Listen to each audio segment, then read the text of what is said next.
ওম শান্তি। আজ ৯ ফেব্রুয়ারি ২০২৪। প্রাত মুরলি। বাবা বলেছেন, মিষ্টি বাচ্চারা, শিবজয়ন্তীতে তোমরা সকলকে অত্যন্ত আড়ম্বর সহকারে নিরাকার বাবার বায়োগ্রাফি শোনাও। এই শিবজয়ন্তী হল হিরে তুল্য। আজকের প্রশ্ন, তোমাদের অর্থাৎ ব্রাহ্মণদের সত্যিকারের দীপাবলি কখন এবং কিভাবে হয়? উত্তরে বাবা বলেছেন, বাস্তবে শিবজয়ন্তী হল তোমাদের সত্যিকারের দীপাবলি। কারণ শিব বাবা এসে তোমাদের আত্মারূপে প্রদীপ জাগ্রত করেন। প্রত্যেকের ঘরের প্রদীপ জ্বলে ওঠে, অর্থাৎ আত্মার জ্যোতি জাগরিত হয়। ওরা স্থূল প্রদীপ জ্বালায়, কিন্তু তোমাদের সত্যিকারের প্রদীপ শিব বাবা এলেই জাগ্রত হয়। তাই তোমরা অত্যন্ত ধুমধাম করে শিবজয়ন্তী পালন করো। ওম শান্তি। মিষ্টি মিষ্টি আত্মারূপী বাচ্চারা শিবের জয়ন্তী পালন করে, আর ভারতেই শিব জয়ন্তী পালিত হয়। জয়ন্তী তো একজনেরই পালন করা হয়, আবার তাকে সর্বব্যাপীও বলে দেয়। এখন সকলের তো জয়ন্তী পালন হতে পারে না। জয়ন্তী কখন পালন করা হয়? যখন গর্ভ থেকে জন্ম নিয়ে বাইরে আসে। শিব জয়ন্তী তো অবশ্যই পালন করা হয়। আর্য সমাজের অনুগামীরাও পালন করে। এখন তোমরা ৮৮তম জয়ন্তী পালন করবে, অর্থাৎ ৮৮তম বর্ষ হবে। এই জয়ন্তীর জন্মদিন তো সকলেরই স্মরণে থাকে। অমুক দিন এই গর্ভ থেকে বেরিয়েছে। এবারে তোমরা শিব বাবার ৮৮তম জয়ন্তী পালন করবে। তিনি হলেন নিরাকার। তার জয়ন্তী কিভাবে হতে পারে? এত বড় বড় মানুষের কাছে নিমন্ত্রণ পত্র যায়। কারো তো জিজ্ঞাসা করা উচিত, তার জন্মদিন কিভাবে পালন করবে, তিনি কবে আর কিভাবে জন্ম নিয়েছেন, তার শরীরের নাম কি। কিন্তু এমন প্রস্তরবুদ্ধি সম্পন্ন যে কখনো কেউ জিজ্ঞাসাই করে না। তোমরা তাদের বলতে পারো যে তিনি হলেন নিরাকার, ওনার নাম শিব। বাচ্চারা, তোমরা হলে শালগ্রাম। তোমরা জানো যে এই শরীরে শালগ্রাম রয়েছে। নাম তো শরীরেই রাখা হয়। তিনি হলেন পরমাত্মা শিব। তোমরা কত ধুমধাম করে প্রোগ্রাম করো। দিন দিন তোমরা ধুমধাম করে বোঝাও যে যখন আত্মার শরীরে শিব বাবা প্রবেশ করেন, তখনই স্মরণ করা হয় তার জয়ন্তীকে। তার জয়ন্তীর কোনো তিথি তারিখ নেই। তিনি বলেন, আমি সাধারণ শরীরে প্রবেশ করি, কিন্তু কবে কোন সময়ে তা বলি না। তিথি তারিখ দিন ইত্যাদি যদি বলি, তবে বলতে হবে যে অমুক তারিখ। তার জন্ম পত্রিকা তো হয় না। বাস্তবে জন্ম পত্রিকা তো সর্বাপেক্ষা উচ্চ একমাত্র তারই। ওনার কর্তব্যই সর্বাপেক্ষা উচ্চ। বলাও হয় যে, প্রভু তোমার মহিমা অপরম অপার। তাহলে অবশ্যই কিছু করে থাকেন। মহিমা তো অনেকেরই গায়ন করা হয়। নেহেরু, গান্ধী ইত্যাদি সকলেরই মহিমা কীর্তিত হয়, কিন্তু এনার মহিমা কেউই বলতে পারে না। তোমরা বোঝাও যে তিনি হলেন জ্ঞানের সাগর, শান্তির সাগর। তিনি হলেন অদ্বিতীয়, তাই না? তবে তাকে আবার সর্বব্যাপী কিভাবে বলা যেতে পারে? কিন্তু কিছুই বুঝতে পারে না। আর তোমরা পালন করো, কিন্তু কেউ জিজ্ঞাসা করার সাহসও করতে পারে না। তা না হলে তো জিজ্ঞাসা করা উচিত যে শিবজয়ন্তী পালন করা হয়, মহিমা কীর্তন করা হয়। তাহলে তো অবশ্যই কেউ এসে আবার চলে গেছেন। ভক্ত তো অনেক। যদি গভর্নমেন্ট না মানত, তবে তো ভক্তদের, সাধুদের, গুরুদের স্ট্যাম্প বানাতো না। যেমন সরকার তেমনি প্রজা। বাচ্চারা, তোমরা তো এখন বাবার বায়োগ্রাফিও ভালোভাবে জেনে গেছো। তোমরা যতটা গর্ববোধ করো, ততটা আর কারো হতে পারে না। তোমরাই বলো যে শিব জয়ন্তী হলো হিরে তুল্য, বাকি আর সব জয়ন্তী হলো কড়ি তুল্য। বাবাই এসে কড়ি থেকে হিরে তুল্য বানান। শ্রীকৃষ্ণ বাবার দ্বারাই এত উচ্চাসনে বসেছেন, তাই তার হিরেতুল্য জন্মের গায়ন করা হয়।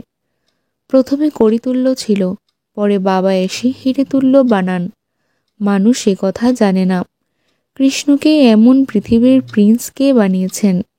তাহলে এই কথাও বোঝানো উচিত যে কৃষ্ণের জন্মাষ্টমী পালন করা হয়। শিশু তো মাতৃগর্ভ থেকে জন্মলাভ করেছে, তাকে আবার ঝুড়িতে করে নিয়ে যাওয়া হয়েছে। এখন কথা হলো, কৃষ্ণ তো বিশ্বের প্রিন্স, তার আবার ভয় কিসের? ওখানে কংস ইত্যাদি কোথা থেকে আসবে? এই সমস্ত কথা শাস্ত্রে লেখা রয়েছে। এখন তোমাদের ভালো করে বোঝাতে হবে, অত্যন্ত ভালোভাবে বোঝানোর মতো যুক্তি চাই। সবাই একই রকমভাবে পড়াতে পারে না। যুক্তিযুক্তভাবে বোঝাতে না পারলে আরও ডিসসার্ভিস হয়ে যায়। এখন শিব জয়ন্তী যখন পালন করা হয়, তখন শিবের মহিমাই করা হয়। গান্ধী জয়ন্তীতে গান্ধীর মহিমা করা হবে, এছাড়া আর কিছু বুদ্ধিতে আসবে না। এখন শিব জয়ন্তী যখন তোমরা পালন করো, তাহলে অবশ্যই তার মহিমা, তার বায়োগ্রাফি বা জীবন চরিতও থাকবে। তোমরা সেই দিন ওনার জীবন চরিতই বসে শোনাও। যেমন বাবা বলেন, লোকে তো জিজ্ঞাসাও করে না যে শিবরাত্রি কিভাবে শুরু হয়েছে, এর কোনো বর্ণনাও নেই। ওনার মহিমা তো অসীম, এর গায়নও রয়েছে। শিব বাবাকে ভোলানাথ বলে, তার অনেক মহিমা করে। তিনি হলেন ভোলা ভাণ্ডারী। ওরা তো শিব আর শঙ্করকে এক বলে দেয়, আর তাই শঙ্করকে ভোলানাথ মনে করে। বাস্তবে ভোলানাথকে শঙ্কর তো মনে হয় না। তার উদ্দেশ্যে এ কথা বলা হয় যে তিনি চোখ খুললেই বিনাশ শুরু হয়, ধূত্রা ফল খায়। তবে তাকে ভোলানাথ কী করে বলা যেতে পারে? মহিমা তো একজনেরই হয়। তোমাদের শিবের মন্দিরে গিয়ে বোঝানো উচিত। সেখানে অনেক লোক আসে, তাই সেখানে শিবের জীবন চরিত্র শোনাতে হবে। বলাও হয় যে ভোলা ভাণ্ডারী শিব বাবা। এখন শিব ও শঙ্করের প্রভেদও তোমরাই সকলকে জানিয়েছ। শিবের আরাধনা হয় শিব মন্দিরে, তাই সেখানে গিয়ে তোমাদের শিবের জীবন কাহিনীর বর্ণনা করতে হবে। জীবন কাহিনী এই শব্দটি শুনে কারোর তো মাথাও ঘুরে যাবে যে শিবের জীবন কাহিনী কিভাবে শোনাবে। তাই ওয়ান্ডারফুল কথা মনে করে অনেক মানুষই আসবে। তাদের বলো, নিমন্ত্রণ রক্ষা করতে যারা আসবে, তাদের আমরা নিরাকার পরমপিতা পরমাত্মার জীবন কাহিনী শোনাব। গান্ধী প্রমুখদের বায়োগ্রাফিও তো শুনে, তাই না? তোমরা এখন যখন শিবের মহিমা করবে, তখন মানুষের বুদ্ধি থেকে সর্বব্যাপীর বিষয়টি চলে যাবে। একের মহিমা অন্যের সাথে মিলতে পারে না। এই যে মণ্ডপ বানানো হয় বা প্রদর্শনী করা হয়, সেগুলি তো কোনো শিবের মন্দির নয়। তোমরা জানো যে বাস্তবে শিবের মন্দির হলো এখানেই, যেখানে রচয়িতা স্বয়ং বসে রচয়িতা এবং রচনার আদি মধ্য অন্তের রহস্য বোঝান। তোমরা লিখতে পারো যে রচয়িতার জীবন কাহিনী আর রচনার আদি মধ্য অন্তের রহস্য, অথবা হিস্ট্রি শোনাবো। হিন্দি ইংরেজি দুটোতেই লেখো। বড় বড় মানুষদের কাছে গেলেই তারা আশ্চর্য হয়ে যাবে যে এরা কারা, যারা পরমপিতা পরমাত্মার বায়োগ্রাফি বলে দেয়। শুধু যদি রচনার কথা তোমরা বলো, তাহলে তারা এটাই বুঝবে যে প্রলয় হয়েছিল, তারপর আবার নতুন দুনিয়া রচিত হয়েছে। কিন্তু না, তোমাদের তো বোঝাতে হবে যে বাবা পতিত দিয়ে রেশে পবিত্র বানান, তবেই তো মানুষ অবাক হয়ে যাবে। শিবের মন্দিরেও অনেকে আসবে। হল বা মণ্ডপ বড় হওয়া চাই। তোমরা যদি প্রভাত ফেরি বের করো, তার মধ্যেও কিন্তু এই লক্ষ্মীনারায়ণের রাজ্য কে স্থাপন করেছেন তা বোঝাতে হবে। নিরাকার শিব বাবা, যিনি সকল আত্মাদের পিতা, তিনি এসে রাজ্য শেখান। এই সমস্ত বিষয়ে বিচারসাগর মন্থন করা উচিত যে কিভাবে শিবের মন্দিরে গিয়ে আমাদের সার্ভিস করা উচিত। শিবের মন্দিরে ভোরবেলায় পূজা হয়, ঘণ্টা ইত্যাদিও প্রভাতেই বাজে। শিব বাবাও প্রভাতেই আসেন, তিনি মধ্যরাতে আসেন না। সেই সময় তোমরা জ্ঞান শোনাতেও পারবে না, কারণ মানুষ তখন ঘুমিয়ে থাকে। রাতে তাও মানুষের অবসর থাকে। লাইটও জ্বলে, আলোকসজ্জাও ভালোভাবে করা উচিত। শিব বাবা এসে তোমাদের অর্থাৎ আত্মাদের জাগান। সত্যিকারের দীপাবলি তো এটাই, প্রত্যেকের ঘরে দীপ জ্বলে অর্থাৎ আত্মজ্যোতি জাগান। অজ্ঞানী তো ঘরে স্থূল প্রদীপ জ্বালায়, কিন্তু বাস্তবে দীপাবলির অর্থ হলো এটাই। কারো কারো দীপ তো একদমই জাগরিত হয় না। একমাত্র তোমরাই জানো যে আমাদের প্রদীপ কিভাবে প্রজ্বলিত হয়। যখন কেউ মারা যায় তখন প্রদীপ জ্বালিয়ে রাখে যাতে অন্ধকার না হয়, কিন্তু সর্বাগ্রে আত্মদীপ্ত জাগ্রত হোক, তবেই তো আর অন্ধকার হবে না। তা না হলে মানুষ তো এখন ঘন অন্ধকারে আচ্ছন্ন হয়ে রয়েছে। আত্মা তো সেকেন্ডে এক শরীর ছেড়ে অন্য শরীর ধারণ করে, এতে অন্ধকার ইত্যাদির তো কোনো ব্যাপার নেই। এ হলো ভক্তিমার্গের নিয়ম। ঘৃত নিঃশেষ হলেই প্রদীপ নিভে যায়। অন্ধকারের অর্থ কিছু বুঝতে পারে না। পূর্বপুরুষ ইত্যাদিদের খাওয়ানোর অর্থ কি তা বোঝে না। পূর্বে আত্মাদের আহ্বান করা হতো, কিছু প্রশ্ন করা হতো, এখন এসব করা হয় না। এখানেও আসে, কোনো কোনো সময় কিছু বলেও দেয়। যদি তাকে বলো যে তুমি সুখী তো, তাহলে বলে যে আজ্ঞে হ্যাঁ, এখান থেকে যারা যাবে তারা তো অবশ্যই ভালো করে জন্ম নেবে। জন্ম অবশ্যই অজ্ঞানীর ঘরেই নেবে, জ্ঞানীর ঘরে তো জন্ম নেবে না, কারণ জ্ঞানী ব্রাহ্মণ তো বিকারে যেতে পারে না, সে তো পবিত্র। তবে হ্যাঁ, ভালো সুখী পরিবারে গিয়ে জন্ম নেবে। যুক্তি হলো এটাই যে যেমন অবস্থা তেমন জন্ম, সেখানে গিয়েও আবার নিজের স্পার্ক ছড়ায়। যদিও শরীর ছোট তাই বলতে পারে না, একটু বড় হওয়ার পর অবশ্যই জ্ঞানের স্পার্ক ছড়াবে। যেমন কেউ কেউ শাস্ত্রের সংস্কার নিয়ে যায় আর ছোট থেকে তাতেই ব্যস্ত হয়ে যায়, এখান থেকেও নলেজ নিয়ে গেলে তাদের মহিমা প্রচারিত হবেই। তোমরা শিব জয়ন্তী পালন করো, ওরা এর অর্থ কিছুই বুঝতে পারে না। জিজ্ঞাসা করা উচিত, যদি তিনি সর্বব্যাপী হন তবে তার জয়ন্তী কিভাবে পালন করবে? বাচ্চারা, এখন তোমরা পড়াশোনা করছো, তোমরা জানো যে তিনি পিতাও, শিক্ষকও, আবার সদ্গুরুও। বাবা বুঝিয়েছেন যে শিখ ধর্মাবলম্বীরাও বলে যে সত্য শ্রী হলেন অকাল মূর্ত। বাস্তবে অকাল মূর্ত তো সর্ব আত্মাই, কিন্তু এক শরীর ছেড়ে অন্য ধারণ করে, তাই একই জন্ম মৃত্যু বলে। আত্মা তো সেই একই থাকে। আত্মা 84 জন্ম নেয়। কল্প যখন সম্পূর্ণ হয় তখন পরমাত্মা স্বয়ং এসে বলেন যে আমি কে, আমি কিভাবে এনার মধ্যে প্রবেশ করি, যা তোমরা নিজে নিজেই বুঝে যাও। প্রথমে বুঝতে না, হ্যাঁ পরমাত্মা প্রবেশ করেছেন, কিন্তু কিভাবে, কখন, কিছু কি বুঝতে পারতে? না, পারতে না। প্রতিদিন শুনতে শুনতে তোমাদের বুদ্ধিতে এই কথা আসতে থাকে, নতুন নতুন কথা তোমরা শুনতে থাকো। পূর্বে দুই পিতার রহস্যকে কি তোমরা বোঝাতে? না, বোঝাতে না। পূর্বে তো তোমরা যেমন বেবি ছিলে। এখনো অনেকে বলে, বাবা আমি তো তোমার 2 দিনের বাচ্চা, আমরা এতদিনের বাচ্চা। মনে করে যে যা কিছুই হয় তা কল্প পূর্বের মতোই। এ হলো অনেক বড় জ্ঞান, বুঝতেও সময় লাগে। জন্ম নিয়ে আবার মৃত্যুও হয়ে যায়, 2 মাস 8 মাসের হয়ে মরেও যায়।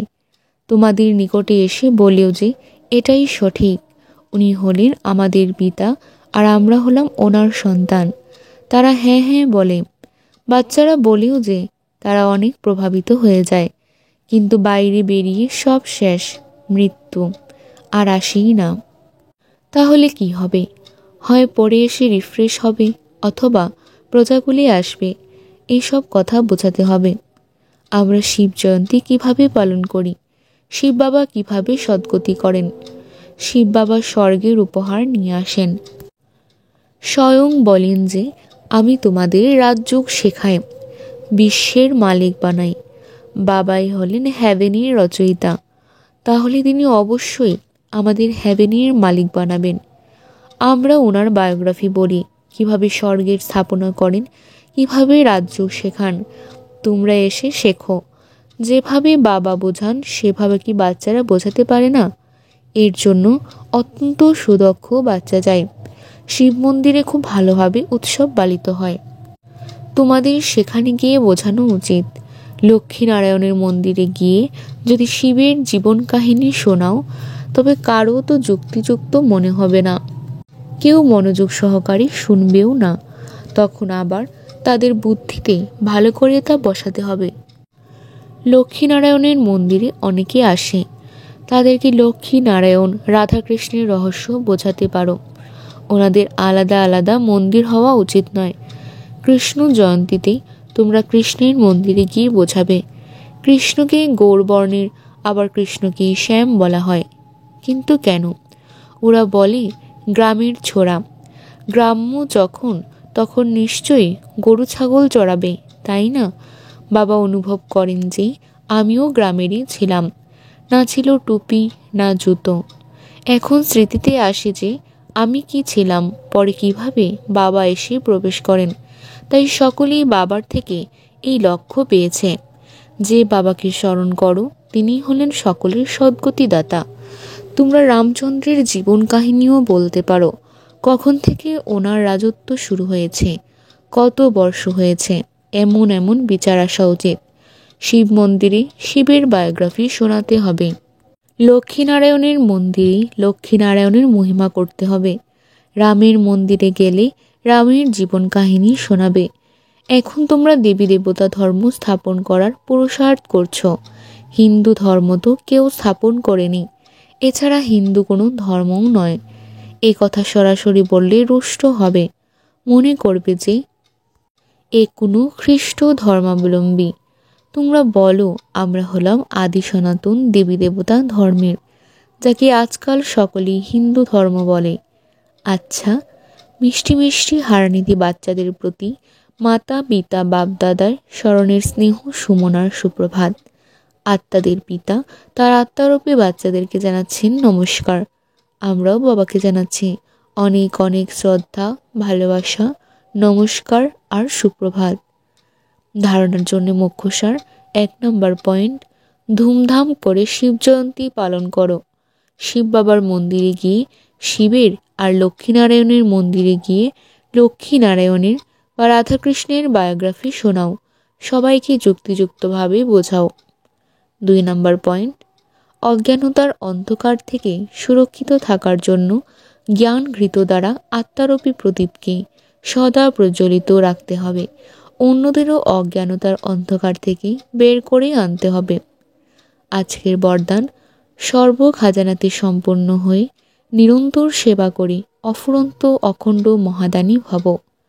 বাপদাদা সঙ্গম যুগের সকল বাচ্চাদেরকে অটর অখণ্ড এর বরদান দিয়েছেন, যে এই বরদানকে জীবনে ধারণ করে অখণ্ড মহাদানী অর্থাৎ নিরন্তর সহজ সেবাধারী হয়, সেই নম্বর 1 হয়ে যায়। দাপট থেকে ভক্ত আত্মারাও দানী হয়, কিন্তু অফুরন্ত খাজানার দানী হতে পারে না। বিনাশী খাজানা বা বস্তুর দানী হয়, কিন্তু দাদার বাচ্চারা যারা সর্ব খাজানাতে সম্পন্ন তোমরা, তারা 1 সেকেন্ডেও দান না করে থাকতে পারবে না। আজকের স্লোগান, ভিতরকার সত্যতার স্বচ্ছতা প্রত্যক্ষ তখন হয় যখন স্বভাবের সরলতা আসে। আজকের সমান আমি অখণ্ড মহাদানী আত্মা। আচ্ছা, ওম শান্তি।